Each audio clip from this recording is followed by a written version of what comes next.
تو میرے دوستو یہ بات جان لو کہ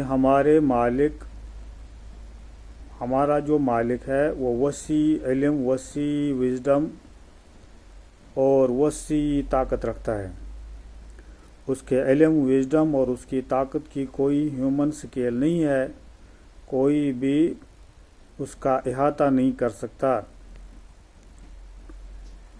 اگر آپ کسی سٹی میں رہتے ہیں تو اگر آپ کسی نیچرل اسپاٹ پہ جائیں گے گھومنے کے لیے تو آپ کسی اونچائی جگہ پہ جائیں گے، کسی پہاڑی علاقے میں جائیں گے تو وہاں پر آپ کو نیچر کی ایک خوشبو ملے گی، اور نیچر اپنا ایک میوزک رکھتا ہے۔ ویسے لوگ نیچرل اسپاٹ پہ جا کے میوزک بجاتے ہیں، تو نیچرل اسپاٹ پہ جا کے میوزک بجانے کے بجائے اگر وہاں پر جو نیچر کا میوزک ہے وہ سمجھا جائے، نیچر کی میسیج ہے، نیچر کا اپنا میوزک ہے، نیچر ایک خوشبو دیتا ہے انسان کو، مٹی کی خوشبو ہوتی ہے، پیڑ پودوں کی خوشبو ہوتی ہے، تو وہ خوشبو انسان کو ریفریش کرتی ہے، اور نیچر انسان کو میسیج دیتا ہے پیس کا اور ڈیونٹی کا، کہ جیسے سب اس مالک کی طرف خاموشی سے ریسائٹ کرتے کرتے اوبیڈینس کرتے ہیں۔ تو وہاں پر آپ دیکھو گے یا اونچائی پہ جا کے دیکھتے ہیں کہ زمین کا یہ بہت بڑا گولا جو ہے کس طریقے سے گھوم رہی ہے یہ زمین۔ میرے بھائیوں، میری بہنوں، ہم تو کسی بڑے پتھر کو نہیں ہلا سکتے ہیں، واٹر ٹینکی ہوتی ہے 500 لیٹر کی، اس کو ہلا نہیں سکتے ہیں۔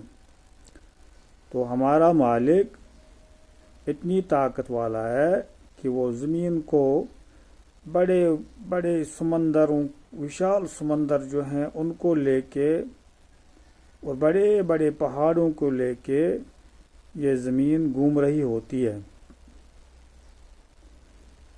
تو اس سے ہمارے مالک کی طاقت کا اندازہ ہو جاتا ہے۔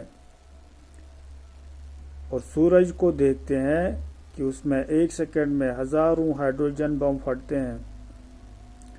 تو میسیج ملتی ہے جب بھی اذان ہوتی ہے، اللہ اکبر، اے انسانو تمہارا مالک بہت وسیع علم والا، وزڈم والا اور طاقت والا ہے۔ اے انسانو آپ یہ مت سمجھ لو کہ آپ نے ایٹم بم بنایا، نیوکلیر بم بنائے تو آپ سپر پاور ہو گئے۔ اپنے مالک کے پاور کو سمجھو۔ اگر آپ سپر پاور ہو تو وہ مالک سپریم پاور ہے۔ ذرا اس زمین کو، گھومنے والی زمین کو روک کے دکھاؤ، یہ تو جس طریقے سے گھوم رہی ہے اس کو الٹا کر کے گھماؤ اگر سپر پاور ہو تو۔ لیکن دنیا کی طاقتیں مل کر بھی اس زمین کو روک نہیں سکتی ہیں روٹیشن سے، اور اس کو الٹا گھما نہیں سکتے ہیں۔ آپ کسی اونچائی پہ جا کے جب پہاڑ سے نیچے نظر کرتے ہیں تو بستیاں، مکان تو بالکل چھوٹے چھوٹے دکھتے ہیں، انسان تو دکھتا ہی نہیں ہے۔ میں خود ایک دن اونچائی پہ جا کے دیکھا کہ ایک جیسی بھی بلڈوزر تو ایک کیڑا جیسا دکھتا تھا، اور انسان تو دکھتے نہیں ہے۔ تو انسان کس بات کا غرور کریں؟ انسان کو چاہے اپنی مالک کی طاقت کو سمجھیں۔ ساری کائنات اس کے علم، اس کے وزڈم اور طاقت کو ظاہر کرتی ہیں۔ پھر ایسے سورج کے جتنے تو ہزاروں کروڑوں لاکھوں سورج ہیں، اور اس سے بھی بڑے بڑے، اور جس زمین پر ہم رہتے ہیں یہ زمین اس سورج کے گرد چکر کاٹتی ہے اور بہت بڑے دائرے سے ہو کر گزرتی ہے، ریوالویٹ کرتی ہے، اور وسیع دائرہ کتنا ہے جس کو 1 سیکنڈ میں 29 کلومیٹر کی سپیڈ سے چل کے بھی 365 دن لگتے ہیں ایک چکر کاٹنے میں، تو وہ سرکل کتنا وسیع ہوگا جس سرکل میں یہ گھوم رہی ہے زمین۔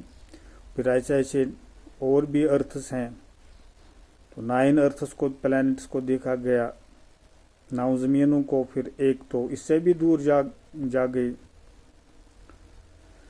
اور پھر جب سولر سسٹم کو دیکھتے ہیں تو سولر سسٹم تو پھر گلیکسی کو دیکھتے ہیں تو گلیکسی میں تو سولر سسٹم دکھتا ہی نہیں۔ اگر کسی پیج پہ سولر سسٹم کو دکھانا پڑے گا گلیکسی میں تو ایک پوائنٹ لگا کے دکھانا پڑتا ہے، یہ جو پوائنٹ ہے یہاں پر، یہ نقطہ ہے، ڈاٹ ہے، یہ سولر سسٹم ہے۔ اتنا تو گلیکسی میں سولر سسٹم ہے۔ تو پھر سوچو پھر یونیورس کتنی بڑی ہے۔ تو یونیورس کو پڑھ کے میسیج ملتی ہے اللہ اکبر، اے انسانو آپ خود کو ہرگز بڑا مت سمجھو، اپنے مالک کو سمجھو جو وسیع علم، وسیع حکمت اور وسیع طاقت والا ہے۔ Great knowledge, great wisdom and supreme power کو پہچانو۔ اس کے سوا کوئی بھی نہیں ہے، آپ کا مالک وہی ہے اکیلا جو اس کائنات کو چلاتا ہے۔ اور پھر گلیکسیز بھی تو اتنی تعداد میں ہیں کہ ان کو کوئی کاؤنٹ نہیں کر سکتا، صرف اندازہ لگایا جا سکتا ہے، اور اس کو پھر شارٹ میں لکھا جاتا ہے 10 × 10⁻11 گلیکسیز۔ اور پھر یہ سمجھو کہ ایک گلیکسیز میں اندازہ کر کے کہا جاتا ہے کہ ہر گلیکسی میں اتنے سٹارز ہیں جتنے گلیکسیز ہیں، جیسے 10 × 10⁻11، تو وہ تو بہت بڑی تعداد ہے سٹارز کی اور گلیکسیز کی۔ اور پھر ایک سٹار سے دوسرے سٹار تک جانے کے لیے تو تھاؤزنڈس آف لائٹ ایئرس لگتے ہیں، کہ آپ دیکھو کہ لائٹ کی سپیڈ سے چلا جائے تو تب بھی تھاؤزنڈس آف ایئرس لگتے ہیں ایک سٹار سے دوسرے سٹار تک جانے کے لیے۔ تو اس سے پتہ چلتا ہے کہ ہمارا مالک بہت بڑی طاقت والا ہے اور عظیم رب ہے۔ تو اپنے مالک کی طاقت کو سمجھو اور اس کی طرف رجوع کرو، اس مالک کو سجدہ کیا کرو اور اسی سے مانگو اور اس کی بڑائی بیان کرو، اللہ اکبر ریسائٹ کیا کرو۔ میں ڈسکرپشن میں لکھوں گا، اس ویڈیو کے ڈسکرپشن میں، کہ کون کون سی تسبیح کرنی چاہیے جو میں خود جانتا ہوں۔ تو پہلے ویڈیو میں یہ بات شیئر کی، سب سے پہلے بولنا چاہیے لا الہ الا اللہ، لا الہ الا اللہ۔ میں اگلے ویڈیو میں اس کو ایکسپلین کروں گا، اس کے میننگ کو، کہ کوئی بھی خالق نہیں ہے سوائے اس کے، یعنی ہمارا خالق بنانے والا ایک ہے، اس کائنات کا چلانے والا ایک ہے، لا الہ الا اللہ، اور وہی ہے ہمارا گاڈ، ہمارا الہ، ہمارا مالک، اسی کو سجدہ کرنا چاہیے۔ تو اس کلمہ کی تسبیح کیا کریں، اس کو ریسائٹ کیا کریں، تو آپ کو اس کا فائدہ پہنچے گا۔ سب سے پہلے میں ایکسپلین کروں گا اگلے ویڈیو میں اس کلمہ کے کتنے فائدے ہیں، تو آپ اس کلمہ کو ریسائٹ کرتے رہیں۔ اور اللہ اکبر کی ریسائٹ کرنے کا مطلب ہے کہ ہمارا مالک بہت وسیع طاقت والا ہے، سپریم پاور ہے، اس کی طاقت کی بڑائی بیان ہوتی ہے اللہ اکبر کہنے سے۔ اور